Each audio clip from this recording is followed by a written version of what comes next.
ಎಲ್ಲರಿಗೂ ನಮಸ್ಕಾರ. ನಾನು ನಿಮಗೆ ತರಗತಿಯಲ್ಲಿ ಬ್ರಿಟಿಷರು ಜಾರಿಗೆ ತಂದಂತಹ ಭೂ ಹಿಡುವಳಿ ಪದ್ಧತಿಗಳು ಮತ್ತು ಯಾವ ರೀತಿಯಲ್ಲಿ ಇಲ್ಲಿ ಕಂದಾಯ ಸುಧಾರಣೆಗಳನ್ನು ಮಾಡಿದರು ಅನ್ನೋದ್ರ ಬಗ್ಗೆ ಬ್ರೀಫಾಗಿ ಹೇಳಿದ್ದೆ. ಈಗ ಬ್ರಿಟಿಷರು ಭಾರತದಲ್ಲಿ ಜಾರಿಗೆ ತಂದಂತಹ ಯಾವ ಪದ್ಧತಿಗಳನ್ನು ಪರಿಚಯಿಸಿದರು ಅಂದರೆ ಭೂ ಕಂದಾಯಕ್ಕೆ ಸಂಬಂಧಪಟ್ಟಂತೆ ಮತ್ತು ಕೃಷಿ ಹಿಡುವಳಿಗಳಿಗೆ ಸಂಬಂಧಪಟ್ಟಂತೆ ಯಾವ ರೀತಿಯಾದಂತಹ ಹೊಸ ಪದ್ಧತಿಗಳನ್ನು ಜಾರಿಗೆ ತಂದರು ಅನ್ನೋದ್ರ ಬಗ್ಗೆ ನೋಡೋಣ. ನೋಡಿ, ಬ್ರಿಟಿಷರು ಏನಿದಾರಲ್ಲ ಭಾರತದಲ್ಲಿ ಪ್ರಮುಖವಾಗಿ 3 ಪದ್ಧತಿಗಳನ್ನು ಇಂಟ್ರೊಡ್ಯೂಸ್ ಮಾಡ್ತಾರೆ. ಅಂದರೆ ಕಾಯಂ ಜಮೀನ್ದಾರಿ ಪದ್ಧತಿ, ರೈತವಾರಿ ಪದ್ಧತಿ ಮತ್ತು ಮಹಲ್ವಾರಿ ಪದ್ಧತಿ ಎಂಬ ಹೊಸ ಭೂ ಹಿಡುವಳಿ ಪದ್ಧತಿಗಳನ್ನು ಭಾರತದಲ್ಲಿ ಜಾರಿಗೆ ತರ್ತಾರೆ. ನೋಡಿ, ಇವೆಲ್ಲ ಏನಂದರೆ ಭೂಮಿಗೆ ಸಂಬಂಧಪಟ್ಟಂತೆ ಅಥವಾ ಭೂ ಕಂದಾಯಕ್ಕೆ ಸಂಬಂಧಪಟ್ಟಂತೆ ಜಾರಿಗೆ ತಂದಂತಹ ಹೊಸ ಪದ್ಧತಿಗಳಾಗಿ ಕಂಡು ಬರ್ತಾ ಇರ್ತವೆ. ಹೀಗಾಗಿ ಬ್ರಿಟಿಷರು ಭಾರತದಲ್ಲಿ ಜಾರಿಗೆ ತಂದಂತಹ ಪದ್ಧತಿಗಳಲ್ಲಿ ಮೊದಲನೇದಂದರೆ ಕಾಯಂ ಜಮೀನ್ದಾರಿ ಪದ್ಧತಿ. ಹೀಗಾಗಿ ಏನಾಯ್ತು ಅಂದರೆ ಬ್ರಿಟಿಷರು ಹೊಸ ಪದ್ಧತಿಗಳನ್ನು ಕೃಷಿಗೆ ಸಂಬಂಧಪಟ್ಟಂತೆ ಭೂ ಕಂದಾಯಕ್ಕೆ ಸಂಬಂಧಪಟ್ಟಂತೆ ಜಾರಿಗೆ ತರಲಿಕ್ಕೆ ಇಚ್ಛೆಯನ್ನು ಉಳ್ಳಂಥವರಾಗಿರ್ತಾರೆ. ಹೀಗಾಗಿ ಇವರು ಬ್ರಿಟಿಷರು ಕಾಯಂ ಜಮೀನ್ದಾರಿ ಪದ್ಧತಿಯನ್ನು ಜಾರಿಗೆ ತರ್ತಾರೆ. ಹೀಗಾಗಿ ಅಂದಿನ ದಿನಮಾನಗಳಲ್ಲಿ ಭೂ ಕಂದಾಯವನ್ನು ಕಾಯಂಗೊಳಿಸುವಂತಹ ಒಂದು ಪ್ರಕ್ರಿಯೆಗೆ ಅಥವಾ ಒಂದು ವಿಚಾರದ ಚರ್ಚೆ ಏನಿದೆಯಲ್ಲ ಅದು ನಡೀತಾ ಇರುತ್ತೆ. ಹೀಗಾಗಿ ಈ ರೀತಿಯ ಚರ್ಚೆಯ ನಂತರ ಏನಾಗುತ್ತೆ, 1793ರಲ್ಲಿ ಕಾರ್ನ್ ವಾಲಿಸ್ ಬಂಗಾಳ ಮತ್ತು ಬಿಹಾರಗಳಲ್ಲಿ ಇದನ್ನು ಜಾರಿಗೆ ತರ್ತಾನೆ. ನೋಡಿ, ಕಾಯಂ ಜಮೀನ್ದಾರಿ ಪದ್ಧತಿಯನ್ನು ಜಾರಿಗೆ ತಂದಂತಹ ಗವರ್ನರ್ ಜನರಲ್ ಅಂದರೆ ಲಾರ್ಡ್ ಕಾರ್ನ್ ವಾಲಿಸ್ ಎಷ್ಟರಲ್ಲಿ ಜಾರಿಗೆ ತರ್ತಾನಂದರೆ 1793ರಲ್ಲಿ ಇದನ್ನು ಜಾರಿಗೆ ತರ್ತಾನೆ. ನೋಡಿ, ಮೊಟ್ಟ ಮೊದಲ ಬಾರಿಗೆ ಈ ಕಾಯಂ ಜಮೀನ್ದಾರಿ ಪದ್ಧತಿಯನ್ನು ಅಳವಡಿಸಿದಂತಹ ಪ್ರಾಂತ್ಯಗಳು ಅಂದರೆ ಬಂಗಾಳ ಮತ್ತು ಬಿಹಾರ ಪ್ರಾಂತ್ಯಗಳಲ್ಲಿ ಮೊಟ್ಟ ಮೊದಲ ಬಾರಿಗೆ ಈ ಕಾಯಂ ಜಮೀನ್ದಾರಿ ಪದ್ಧತಿಯನ್ನು ಪರಿಚಯಿಸಲಾಗುತ್ತೆ. ಹೀಗಾಗಿ ಕಂದಾಯ ಸುಧಾರಣೆಗಳಲ್ಲಿ ಈ ಪದ್ಧತಿ ಏನಿದೆಯಲ್ಲ ಅತ್ಯಂತ ಮುಖ್ಯವಾದುದರಿಂದ ಇದನ್ನು ಕಾಯಂ ಗುತ್ತಿಗೆ ಪದ್ಧತಿ ಅಂತಲೂ ಸಹ ಕರೀತಾರೆ ಅಥವಾ ಕಾಯಂ ಜಮೀನ್ದಾರಿ ಪದ್ಧತಿ ಅಂತಲೂ ಕರೀತಾರೆ. ಅಂದರೆ ಕಾಯಂ ಜಮೀನ್ದಾರಿ ಪದ್ಧತಿ ಅಂದ್ರೂ ಸಹ ಒಂದೇ ಮತ್ತು ಕಾಯಂ ಗುತ್ತಿಗೆ ಪದ್ಧತಿ ಅಂದ್ರೂ ಸಹ ಒಂದೇ ಆಗುತ್ತೆ. ಹೀಗಾಗಿ 1793ರಲ್ಲಿ ಲಾರ್ಡ್ ಕಾರ್ನ್ ವಾಲಿಸ್ ಬಂಗಾಳ ಮತ್ತು ಬಿಹಾರ ಪ್ರಾಂತ್ಯಗಳಲ್ಲಿ ಈ ಕಾಯಂ ಜಮೀನ್ದಾರಿ ಪದ್ಧತಿಯನ್ನು ಜಾರಿಗೆ ತರ್ತಾನೆ. ಹಾಗಾದರೆ ಕಾಯಂ ಜಮೀನ್ದಾರಿ ಪದ್ಧತಿ ಅಂದರೆ ಏನು? ನೋಡಿ, ಕಾಯಂ ಜಮೀನ್ದಾರಿ ಪದ್ಧತಿ ಅಂದರೆ ಜಮೀನ್ದಾರರನ್ನು ಭೂ ಒಡೆಯರನ್ನಾಗಿ ಮಾಡಿ ಅವರು ಒಂದು ನಿರ್ದಿಷ್ಟಪಡಿಸಿದ ಕಂದಾಯವನ್ನು ಕಂಪನಿಗೆ ಸಲ್ಲಿಸುವ ಪದ್ಧತಿಯೇ ಕಾಯಂ ಜಮೀನ್ದಾರಿ ಪದ್ಧತಿ. ನೋಡಿ, ಇಲ್ಲಿ ಹೆಸರು ಹೇಳುವಂತೆ ಕಾಯಂ ಜಮೀನ್ದಾರಿ ಪದ್ಧತಿ ಅಂದರೆ ಜಮೀನ್ದಾರರನ್ನು ಭೂ ಒಡೆಯರನ್ನಾಗಿ ಮಾಡಲಾಗುತ್ತೆ. ಅಂದರೆ ಒಂದು ಸೀಮಿತವಾದಂಥ ಪ್ರದೇಶಕ್ಕೆ ಆ ಎಲ್ಲ ಭೂಮಿಯ ಒಡೆಯರನ್ನಾಗಿ ಜಮೀನ್ದಾರರನ್ನಾಗಿ ಮಾಡಲಾಗುತ್ತೆ ಮತ್ತು ಅವರು ಒಂದು ನಿರ್ದಿಷ್ಟಪಡಿಸಿದ ಕಂದಾಯವನ್ನು ಕಂಪನಿಗೆ ಸಲ್ಲಿಸುವ ಪದ್ಧತಿಯೇ ಕಾಯಂ ಜಮೀನ್ದಾರಿ ಪದ್ಧತಿಯಾಗಿ ಕಂಡುಬರುತ್ತೆ. ಹೀಗಾಗಿ ನೋಡಿ, ಇಲ್ಲಿ ಭೂ ಒಡೆಯರು ಯಾರಾಗಿರ್ತಾರೆ ಅಂದರೆ ಜಮೀನ್ದಾರರೇ ಆಗಿರ್ತಾರೆ. ಹೀಗಾಗಿ ಅವರಿಗೆ ಸಂಬಂಧಪಟ್ಟಂಥ ಭೂಮಿಗೆ ಒಂದು ನಿರ್ದಿಷ್ಟಪಡಿಸಿದ ಅಂದರೆ ಅವರು ಎಷ್ಟು ಭೂಮಿಯನ್ನು ಒಳಗೊಂಡಿದ್ರು ಆ ಭೂಮಿಗೆ ಇಂತಿಷ್ಟು ಕಂದಾಯ ಕಟ್ಟಬೇಕು ಅನ್ನೋದು ನಿಗದಿಪಡಿಸಲಾಗುತ್ತೆ. ಹೀಗೆ ಕಂಪನಿ ನಿಗದಿಪಡಿಸಿದಂತಹ ಅಥವಾ ನಿರ್ದಿಷ್ಟಪಡಿಸಿದಂತಹ ಕಂದಾಯವನ್ನು ಒಂದು ಕಂಪನಿಗೆ ಅಥವಾ ಬ್ರಿಟಿಷ್ ಸರ್ಕಾರಕ್ಕೆ ಸಲ್ಲಿಸುವಂತಹ ಒಂದು ಪದ್ಧತಿಯೇ ಕಾಯಂ ಜಮೀನ್ದಾರಿ ಪದ್ಧತಿ ಅಂತ ನಾವು ಕರೆಯಲಾಗುತ್ತೆ. ಹೀಗಾಗಿ ಈ ಪದ್ಧತಿಯಿಂದ ಕಂದಾಯದಲ್ಲಿ ರಾಜ್ಯದ ಭಾಗವನ್ನು ನಿರ್ಧರಿಸಿ ಜಮೀನ್ದಾರರ ಮತ್ತು ರೈತರ ಹಕ್ಕನ್ನು ಸ್ಪಷ್ಟಪಡಿಸಲಾಗುತ್ತೆ. ಅಂದರೆ ಈ ಪದ್ಧತಿ ಕಂದಾಯದಲ್ಲಿ ಏನಾಗುತ್ತೆ ಅಂದರೆ ರಾಜ್ಯದ ಭಾಗವನ್ನು ನಿರ್ಧರಿಸಿ ಅಂದರೆ ಜಮೀನ್ದಾರರು ಮತ್ತು ರೈತರು ಇವರ ಹಕ್ಕನ್ನು ನಿರ್ದಿಷ್ಟಪಡಿಸಲಾಗುತ್ತೆ ಮತ್ತು ಎಷ್ಟು ಕಂದಾಯವನ್ನು ಕಟ್ಟಬೇಕು ಅನ್ನೋದ್ರ ಬಗ್ಗೆ ಒಂದು ನಿಗದಿಯನ್ನು ಮಾಡಲಾಗುತ್ತೆ. ಹೀಗಾಗಿ ಇದರಿಂದ ಏನಾಗುತ್ತೆ ಅಂದರೆ ಜಮೀನ್ದಾರರು ಕಂದಾಯವನ್ನು ತಮ್ಮ ವ್ಯಾಪ್ತಿಯಲ್ಲಿ ವಸೂಲಿಗೆ ಪಡೆದಂತಾಗುತ್ತೆ. ಹಾಗೆಯೇ ಇನ್ನೊಂದು ಏನಂದರೆ ಕಂದಾಯವನ್ನು ಸಂದಾಯ ಮಾಡಿಲ್ಲದ ಜಮೀನನ್ನು ಸರ್ಕಾರ ಮಾರಾಟ ಮಾಡುವಂತಾಗಿ ಇತರೆ ಬೆಳೆಗಾರರ ಅಥವಾ ರೈತರ ಹಕ್ಕುಗಳಿಗೆ ಚ್ಯುತಿ ಉಂಟಾಗದಂತೆ ನೋಡಿಕೊಳ್ಳಲಾಗುತ್ತೆ. ನೋಡಿ, ಒಂದು ನಿರ್ದಿಷ್ಟಪಡಿಸಿದಂತಹ ಜಮೀನ್ದಾರರಿಗೆ ಏನಾಗುತ್ತೆ ಅಂದರೆ ಆ ಭೂಮಿಯ ಮೇಲೆ ಹಕ್ಕನ್ನು ನಿಗದಿಪಡಿಸಲಾಗುತ್ತೆ. ಎಲ್ಲಿಯವರೆಗೆ ಅಂದರೆ ಆತ ಸರ್ಕಾರ ನಿಗದಿಪಡಿಸಿದಂತಹ ಕಂದಾಯವನ್ನು ಕಂಪನಿಗೆ ಎಲ್ಲಿಯವರೆಗೆ ಸರಿಯಾಗಿ ಕಟ್ತಾನೋ ಅಲ್ಲಿಯವರೆಗೆ ಆತ ಭೂಮಿಯ ಹಕ್ಕುದಾರನಾಗಿರ್ತಾ ಇದ್ದ. ಒಂದು ವೇಳೆ ಆತ ಕಂದಾಯವನ್ನು ಕಟ್ಟುವಲ್ಲಿ ಏನಾದರೂ ವಿಫಲನಾದರೆ ಸರ್ಕಾರ ಏನು ಮಾಡ್ತಿತ್ತಂದರೆ ಆತನಿಗೆ ನೀಡಿದಂತಹ ಜಮೀನನ್ನು ಮತ್ತೆ ಮಾರಾಟ ಮಾಡುವುದರ ಮೂಲಕ ಅದನ್ನು ಬೇರೆಯವರಿಗೆ ಹಸ್ತಾಂತರ ಮಾಡಲಾಗ್ತಾಯಿತ್ತು. ಹೀಗಾಗಿ ಯಾವುದೇ ಜಮೀನ್ದಾರ ಕಂದಾಯವನ್ನು ಸಂದಾಯ ಮಾಡದೇ ಇರುವಂತಹ ಸಂದರ್ಭದಲ್ಲಿ ಜಮೀನನ್ನು ಸರ್ಕಾರ ಏನು ಮಾಡ್ತಿತ್ತು, ಮಾರಾಟ ಮಾಡ್ತಾಯಿತ್ತು. ಮತ್ತು ಆ ಮಾರಾಟ ಮಾಡಿದ ಜಮೀನನ್ನು ಸಹ ಏನಾಗ್ತಿತ್ತು ಅಂದರೆ ಮತ್ತೆ ಇತರೆ ರೈತರಿಗೇ ಹಂಚಲಾಗ್ತಾಯಿತ್ತು. ಹಾಗಾಗಿ ಇತರೆ ಬೆಳೆಗಾರರ ಮತ್ತು ರೈತರ ಹಕ್ಕುಗಳಿಗೆ ಚ್ಯುತಿ ಉಂಟಾಗದಂತೆ ನೋಡಿಕೊಳ್ಳಲಾಗ್ತಾಯಿತ್ತು. ನೋಡಿ, ಇಲ್ಲಿ ಜಮೀನ್ದಾರನ ಅಧೀನದಲ್ಲಿ ಭೂಮಿ ಇದ್ದರೂ ಸಹ ಏನು ಮಾಡ್ತಾಯಿತ್ತು, ಆ ಜಮೀನ್ದಾರನೇ ಆ ಭೂಮಿಯನ್ನು ಉಳ್ತಾ ಇರಲಿಲ್ಲ. ಆತ ತನ್ನ ಅಧೀನದಲ್ಲಿ ಬೇರೆ ಬೇರೆ ರೈತರುಗಳಿಗೆ ಏನು ಮಾಡ್ತಾಯಿದ್ದ ಅಂದರೆ ಅದನ್ನು ಹಂಚಿಕೆ ಮಾಡಿರ್ತಾ ಇದ್ದ. ಹೀಗಾಗಿ ಆ ಜಮೀನ್ದಾರ ಹಂಚಿಕೆ ಮಾಡಿದಂಥ ಭೂಮಿ ಏನಾಗಿತ್ತು ಅಂದರೆ ಆ ಬೆಳೆಗಾರರ ಮತ್ತು ರೈತರ ಅಧೀನದಲ್ಲೇ ಇರ್ತಾಯಿತ್ತು. ಆದರೆ ಆ ಜಮೀನಿನ ಮೇಲಿನ ಇರುವಂತಹ ಹಕ್ಕನ್ನು ಏನಾಗ್ತಿತ್ತು ಅಂದರೆ ಆ ಜಮೀನ್ದಾರ ಕಟ್ಟದೇ ಇರುವಂಥ ಸಂದರ್ಭದಲ್ಲಿ ಮತ್ತೊಬ್ಬ ಜಮೀನ್ದಾರನಿಗೆ ವಹಿಸ್ಕೊಡಲಾಗ್ತಾಯಿತ್ತು. ಹೀಗಾಗಿ ಆಸ್ತಿ ಜಮೀನ್ದಾರನಿಂದ ಮತ್ತೊಂದು ಜಮೀನುದಾರನಿಗೆ ವರ್ಗಾವಣೆ ಆದರೂ ಸಹ ಅದನ್ನು ಉಳುಮೆ ಮಾಡುವಂತಹ ಬೆಳೆಗಾರನಿಗೆ ಆಗಿರ್ಬೋದು ಮತ್ತು ರೈತರಿಗೆ ಯಾವುದೇ ಚ್ಯುತಿಯಾಗದಂತೆ, ಅವರ ಹಕ್ಕುಗಳಿಗೆ ಚ್ಯುತಿ ಉಂಟಾಗದಂತೆ ಸರ್ಕಾರ ನೋಡಿಕೊಳ್ಳಲಾಯಿತು. ಈಗ ನಿಮಗೆ ಗೊತ್ತಾಯಿತು ಕಾಯಂ ಜಮೀನ್ದಾರಿ ಪದ್ಧತಿ ಅಂದರೆ ಏನಂತ ಗೊತ್ತಾಯಿತು. ಅದನ್ನು ಎಷ್ಟರಲ್ಲಿ ಜಾರಿಗೆ ತಂದರು ಅಂತಲೂ ಗೊತ್ತಾಯಿತು. 1793ರಲ್ಲಿ ಜಾರಿಗೆ ತರ್ತಾರೆ. ಇದನ್ನು ಜಾರಿಗೆ ತಂದಂತಹ ಗವರ್ನರ್ ಅಂದರೆ ಕಾರ್ನ್ವಾಲಿಸ್. ಮತ್ತು ಯಾವ ಪ್ರಾಂತ್ಯಗಳಲ್ಲಿ ಇದನ್ನು ಮೊಟ್ಟ ಮೊದಲ ಬಾರಿಗೆ ಪರಿಚಯಿಸಲಾಯಿತು ಅಂದರೆ ಬಂಗಾಳ ಮತ್ತು ಬಿಹಾರಗಳಲ್ಲಿ ಈ ಒಂದು ಪದ್ಧತಿಯನ್ನು ಜಾರಿಗೆ ತಂದರು ಅಂತ ಗೊತ್ತಾಯಿತು. ಹಾಗಾದರೆ ಕಾಯಂ ಜಮೀನ್ದಾರಿ ಪದ್ಧತಿಯಿಂದ ಉಂಟಾದಂತಹ ಅನುಕೂಲಗಳು ಅಂದರೆ ಏನು ನೋಡಿ. ಕಾಯಂ ಜಮೀನ್ದಾರಿ ಪದ್ಧತಿಯಿಂದ ಆದಂತಹ ಅನುಕೂಲಗಳಂದರೆ ಮೊದಲನೇದಾಗಿ ಈ ಕಾಯಂ ಕಂದಾಯ ಒಪ್ಪಂದದಿಂದಾಗಿ ಸರ್ಕಾರಕ್ಕೆ ಪ್ರತಿ ವರ್ಷ ನಿರ್ದಿಷ್ಟ ಪ್ರಮಾಣದ ಆದಾಯ ನಿರ್ದಿಷ್ಟ ವರ್ಷದಲ್ಲಿ ಬರುವಂತಾಗುತ್ತೆ.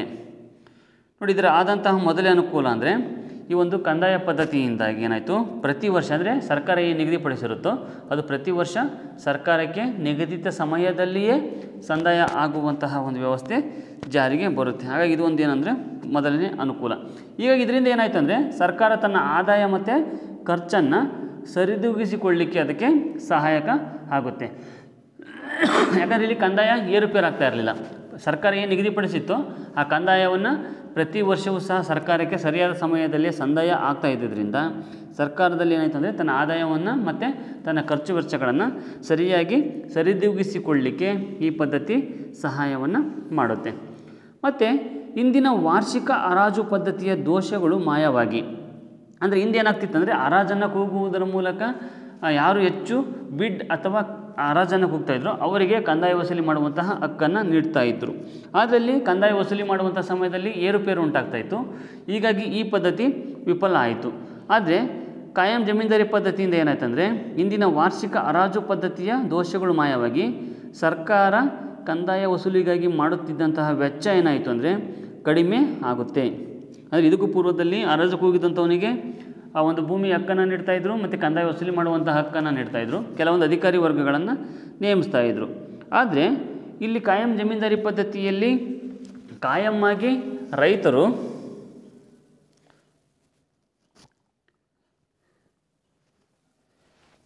ಏನಾಯ್ತು ಅಂದರೆ ರೈತರು ಅಂದರೆ ನಿರ್ದಿಷ್ಟಪಡಿಸಿದಂತಹ ಕಂದಾಯವನ್ನು ಕಟ್ತಾ ಇದ್ದಿದ್ದರಿಂದ ಸರ್ಕಾರಕ್ಕೆ ಏನು ಮಾಡ್ತಿದ್ರು ಅಂದರೆ ಸರ್ಕಾರ ಕಂದಾಯ ವಸೂಲಿ ಮಾಡುತ್ತಿದ್ದಂತಹ ವೆಚ್ಚ ಏನಾಯಿತು ಅಂದರೆ ಕಡಿಮೆ ಆಗುತ್ತೆ. ಅಂದರೆ ಈ ಒಂದು ಕಂದಾಯ ವಸೂಲಿ ಮಾಡೋಕ್ಕೆ ನೇಮಿಸಲಾಗಿದ್ದಂತಹ ಅಧಿಕಾರಿಗಳ ಸೇವೆಯನ್ನು ಇತರ ಇಲಾಖೆಗಳಿಗೆ ಬಳಸಿಕೊಡಲು ಈ ಒಂದು ಏನಾಗುತ್ತೆ ಅಂದರೆ ಸಹಾಯಕ ಆಗುತ್ತೆ.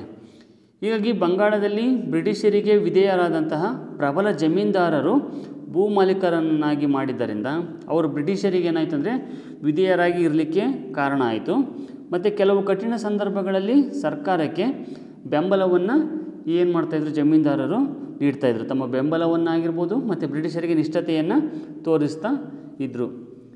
ಹೀಗಾಗಿ ಜಮೀನ್ದಾರರು ಅವರ ಹಿಂದೆ ನಿರ್ವಹಿಸುತ್ತಿದ್ದಂತಹ ಪೊಲೀಸ್ ಕರ್ತವ್ಯದಿಂದ ಏನು ಮಾಡಿದರು, ವಿಮುಕ್ತಿಗೊಳಿಸುವುದರ ಮೂಲಕ ಕೇವಲ ಕಂದಾಯ ವಸೂಲಿ ಮಾಡುವಂತಹ ಹಕ್ಕನ್ನು ನೀಡಿ ಅವರನ್ನು ಕಂದಾಯ ವಸೂಲಿಗಾರರನ್ನಾಗಿ ಮಾಡಲಾಗುತ್ತೆ. ಇವು ಇಷ್ಟು ಕಾಯಂ ಜಮೀನ್ದಾರಿ ಪದ್ಧತಿಯಿಂದ ಆದಂತಹ ಅನುಕೂಲಗಳಾದರೆ, ಹಾಗೆಯೇ ಈ ಪದ್ಧತಿಯ ಅನಾನುಕೂಲಗಳಂದರೆ ನೋಡಿ, ಈ ಪದ್ಧತಿ ಎಷ್ಟು ಅನುಕೂಲಗಳನ್ನು ಒಳಗೊಂಡಿತ್ತು ಹಾಗೆಯೇ ಕೆಲವೊಂದು ಅನಾನುಕೂಲಗಳನ್ನು ಸಹ ಹೊಂದಿದೆ.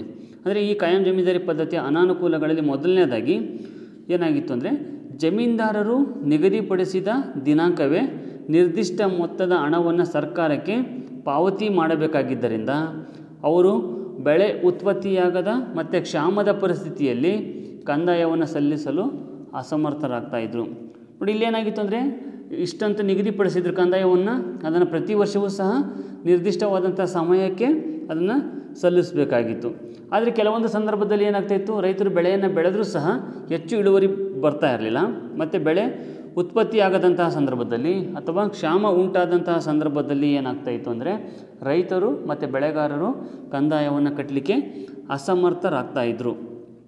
ಹೀಗಾಗಿ ಸರ್ಕಾರ ಏನು ಮಾಡ್ತಾಯಿತ್ತು ಅಂದರೆ ಅವರ ಜಮೀನನ್ನು ಬಹಿರಂಗವಾಗಿ ಹರಾಜು ಮಾಡ್ತಾಯಿತ್ತು. ಅಂದರೆ ಎಲ್ಲಿಯವರೆಗೆ ಅವರು ನಿಗದಿತವಾದಂಥ ಕಂದಾಯವನ್ನು ಸಲ್ಲಿಸ್ತಾ ಇದ್ರು ಅಲ್ಲಿಯವರೆಗೆ ಭೂಮಿಯ ಮೇಲೆ ಅವರು ಹಕ್ಕನ್ನು ಹೊಂದ್ತಾಯಿದ್ರು. ಯಾವಾಗ ಅವರು ಕಂದಾಯವನ್ನು ಕಟ್ಟುವಲ್ಲಿ ವಿಫಲರಾಗ್ತಾಯಿದ್ರು ಆ ಸಂದರ್ಭದಲ್ಲಿ ಏನು ಮಾಡ್ತಾಯಿತ್ತು, ಸರ್ಕಾರ ಅವರ ಭೂಮಿಯನ್ನು ವಶಪಡಿಸಿಕೊಂಡು ಮತ್ತೆ ಬಹಿರಂಗವಾಗಿ ಹರಾಜನ್ನು ಕೂಗ್ತಾಯಿತ್ತು. ಇನ್ನು ಎರಡನೇ ದೋಷ ಅಂದರೆ ಜಮೀನ್ದಾರರು ರೈತರಿಂದ ಹೆಚ್ಚು ಕಂದಾಯವನ್ನು ವಸೂಲಿ ಮಾಡಿಕೊಂಡು ತಾವು ನಿಗದಿಪಡಿಸಿದ ಹಣವನ್ನಷ್ಟೇ ಸರ್ಕಾರಕ್ಕೆ ಸಲ್ಲಿಸಿ ವಿಲಾಸಿ ಜೀವನ ನಡೆಸಿ ರೈತರನ್ನು ತಮ್ಮ ಕ್ರೂರ ದಬ್ಬಾಳಿಕೆಗೆ ಒಳಪಡಿಸಿಕೊಳ್ತಾರೆ. ನೋಡಿ, ಸರ್ಕಾರ ಏನು ಮಾಡಿತ್ತು, ನಿರ್ದಿಷ್ಟವಾದಂಥ ಕಂದಾಯವನ್ನು ನಿಗದಿಪಡಿಸಿತ್ತು. ಆದರೆ ಜಮೀನ್ದಾರರು ರೈತರಿಂದ ಹೆಚ್ಚಿನ ಕಂದಾಯವನ್ನು ವಸೂಲಿ ಮಾಡುವುದರ ಮೂಲಕ ಸರ್ಕಾರ ಏನು ನಿಗದಿಪಡಿಸಿತ್ತು ಅಷ್ಟೇ ಕಂದಾಯವನ್ನು ಸರ್ಕಾರಕ್ಕೆ ಸಲ್ಲಿಸಿ ಉಳಿದಂತಹ ಹಣವನ್ನು ತಮ್ಮ ವಿಲಾಸಿ ಜೀವನಕ್ಕೆ ಬಳಸಿಕೊಳ್ತಾ ಇದ್ದರು. ಹೀಗಾಗಿ ರೈತರನ್ನು ಒಂದು ರೀತಿಯಾದಂತಹ ಆರ್ಥಿಕ ಶೋಷಣೆಗೆ ಈ ಒಂದು ಪದ್ಧತಿ ಗುರಿಪಡಿಸ್ತು ಅಂತ ಹೇಳಬಹುದು. ಹೀಗಾಗಿ ಜಮೀನ್ದಾರರ ಶೋಷಣೆಗೆ ರೈತರು ಒಳಗಾಗಲಿಕ್ಕೆ ಈ ಒಂದು ಪದ್ಧತಿ ಕಾರಣ ಆಗುತ್ತೆ. ಮತ್ತು ಜಮೀನ್ದಾರರು ಕೃಷಿ ಆದಾಯ ಹೆಚ್ಚಿದಾಗಲೂ ಸರ್ಕಾರಕ್ಕೆ ನಿಗದಿಪಡಿಸಿದ ಕಂದಾಯವನ್ನಷ್ಟೇ ಸಲ್ಲಿಸುತ್ತಿದ್ದರಿಂದ ಸರ್ಕಾರ ಕಂದಾಯ ಹೆಚ್ಚಿಸುವ ಅಧಿಕಾರವನ್ನು ಕಳೆದುಕೊಳ್ಳುತ್ತೆ. ನೋಡಿ, ಕೆಲವೊಂದು ಸಂದರ್ಭದಲ್ಲಿ ಏನಾಯಿತು ಅಂದರೆ ಸರ್ಕಾರ ಇರುತ್ತು. ಆದರೆ ಕೆಲವೊಂದು ಸಂದರ್ಭದಲ್ಲಿ ಅತಿ ಹೆಚ್ಚಿನ ಆದಾಯವನ್ನು ಬಂದಂತಹ ಸಂದರ್ಭದಲ್ಲಿಯೂ ಸಹ ಏನಾಗ್ತಿತ್ತು ಅಂದರೆ ಸರ್ಕಾರ ಏನು ನಿಗದಿಪಡಿಸಿತು ಅಷ್ಟೇ ಕಂದಾಯವನ್ನು ವಸೂಲಿ ಮಾಡುವಂತಹ ಹಕ್ಕನ್ನು ಒಳಗೊಂಡಿತ್ತು. ಹೀಗಾಗಿ ಕಂದಾಯ ಹೆಚ್ಚಿಸುವಂತಹ ಅಧಿಕಾರವನ್ನು ಇದೇನಾಗುತ್ತೆ ಅಂದರೆ ಕಳೆದುಕೊಳ್ಳುತ್ತೆ. ಹೀಗಾಗಿ ಹೆಚ್ಚುವರಿ ಕಂದಾಯ ಜಮೀನ್ದಾರರ ಪಾಲಾಗಲಿಕ್ಕೆ ಕಾರಣ ಆಯಿತು. ಅಂದರೆ ಸರ್ಕಾರ ತಾನು ನಿಗದಿಪಡಿಸಿದಂತಹ ಕಂದಾಯವನ್ನು ಮಾತ್ರ ವಸೂಲಿ ಮಾಡ್ತಾಯಿತ್ತು. ಆದರೆ ಹೆಚ್ಚಿನ ಆದಾಯ ಬಂದಂತಹ ಸಂದರ್ಭದಲ್ಲಿ ಜಮೀನ್ದಾರರು ಹೆಚ್ಚಿನ ಕಂದಾಯವನ್ನು ವಿಧಿಸಿ ಅದನ್ನೇನು ಮಾಡ್ತಾಯಿದ್ರು ಅಂದರೆ ತಮ್ಮ ಸ್ವಾರ್ಥಕ್ಕೆ ಅಥವಾ ತಮ್ಮ ಸ್ವಜೀವನಕ್ಕೆ ಅದನ್ನು ಉಪಯೋಗಿಸಿಕೊಳ್ತಾ ಇದ್ದರು. ಹೀಗಾಗಿ ಇದು ಹೆಚ್ಚು ಜಮೀನ್ದಾರರಿಗೆ ಅನುಕೂಲ ಆಯಿತು ಹೊರತು ರೈತರಿಗಾಗಿರ್ಬೋದು ಅಥವಾ ಸರ್ಕಾರಕ್ಕೆ ಹೆಚ್ಚು ಅನುಕೂಲಗಳು ಆಗಲಿಕ್ಕೆ ಸಾಧ್ಯತೆ ಆಗಲಿಲ್ಲ. ಹೀಗಾಗಿ ಜಮೀನ್ದಾರರು ಏನು ಮಾಡ್ತಾಯಿದ್ರು ಅಂದರೆ ಕೇವಲ ಕಂದಾಯವನ್ನು ಮಾತ್ರ ರೈತರಿಂದ ವಸೂಲಿ ಮಾಡ್ತಿದ್ರು. ಆದರೆ ಈ ಒಂದು ಕಂದಾಯವನ್ನು ವಸೂಲಿ ಮಾಡಲಿಕ್ಕೆ ಎಷ್ಟು ಆಸಕ್ತಿಯನ್ನು ಹೊಂದಿದ್ರು ಅದೇ ರೀತಿ ಭೂಮಿಯ ಫಲವತ್ತತೆಯನ್ನು ಸಹ ಹೆಚ್ಚಿಸಲಿಕ್ಕೆ ಇವರು ಯಾವುದೇ ಕ್ರಮವನ್ನು ಕೈಗೊಳ್ಳಲಿಲ್ಲ. ಕೇವಲ ಕಂದಾಯ ವಸೂಲಿಯಲ್ಲಿ ಮಾತ್ರ ನಿರತರಾಗಿದ್ದರಿಂದ ಭೂಮಿ ಏನಾಯ್ತಂದರೆ ಅದು ಫಲವತ್ತತೆಯನ್ನು ಕಳೆದುಕೊಳ್ಳುವುದರ ಮೂಲಕ ಹೆಚ್ಚು ಉತ್ಪತ್ತಿ ಆಗುವಂತಹ ಭೂಮಿ ಏನಾಗುತ್ತೆ ಅಂದರೆ ಅದು ಫಲವತ್ತತೆಯನ್ನು ಕಳೆದುಕೊಳ್ಳುವಂಥ ಭೂಮಿಯಾಗಿ ಅದು ಇಳಿಮುಖವನ್ನು ಕಂಡು ಬರ್ತಾ ಇತ್ತು. ಹೀಗಾಗಿ ಭೂ ಉತ್ಪತ್ತಿಯೂ ಸಹ ಏನಾಯ್ತು ಅಂದರೆ ವರ್ಷದಿಂದ ವರ್ಷಕ್ಕೆ ಇಳಿಮುಖವಾಗ್ತಾ ಹೋಯಿತು. ಒಂದು ವೇಳೆ ಜಮೀನ್ದಾರರು ಕಂದಾಯ ವಸೂಲಿ ಮಾಡೋದ್ರ ಜೊತೆಗೆ ಭೂಮಿಯ ಫಲವತ್ತತೆಯನ್ನು ಸಹ ಕಾಯ್ದುಕೊಳ್ಳಲಿಕ್ಕೆ ಜನರನ್ನು ಅಥವಾ ರೈತರನ್ನು ಪ್ರೇರೇಪಿಸಿದರೆ ಬೆಳೆ ಹೆಚ್ಚಾಗಿ ಕಂದಾಯವೂ ಸಹ ವಸೂಲಿ ಆಗ್ತಾಯಿತ್ತು.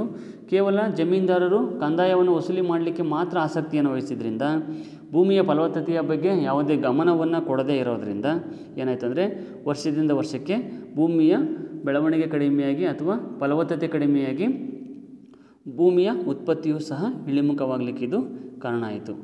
ಹೀಗಾಗಿ ಒಟ್ಟಿನಲ್ಲಿ ನಾವು ನೋಡೋದಾದರೆ ಕಾರ್ನ್ವಾಲಿಸ್ ಜಾರಿಗೆ ತಂದ ಈ ಹೊಸ ಕಾಯಂ ಜಮೀನ್ದಾರಿ ವ್ಯವಸ್ಥೆಯಿಂದ ಕೃಷಿ ಕ್ಷೇತ್ರದಲ್ಲಿ ನಿರ್ದಿಷ್ಟ ಪ್ರಗತಿ ಆಗದೆ ಸರ್ಕಾರ ಕೇವಲ ಕಂದಾಯ ವಸೂಲಿಗೆ ಗಮನ ನೀಡುತ್ತೇ ಹೊರತು ಜನರ ಸಮಸ್ಯೆಗಳತ್ತ ಗಮನ ಹರಿಸಲಿಲ್ಲ.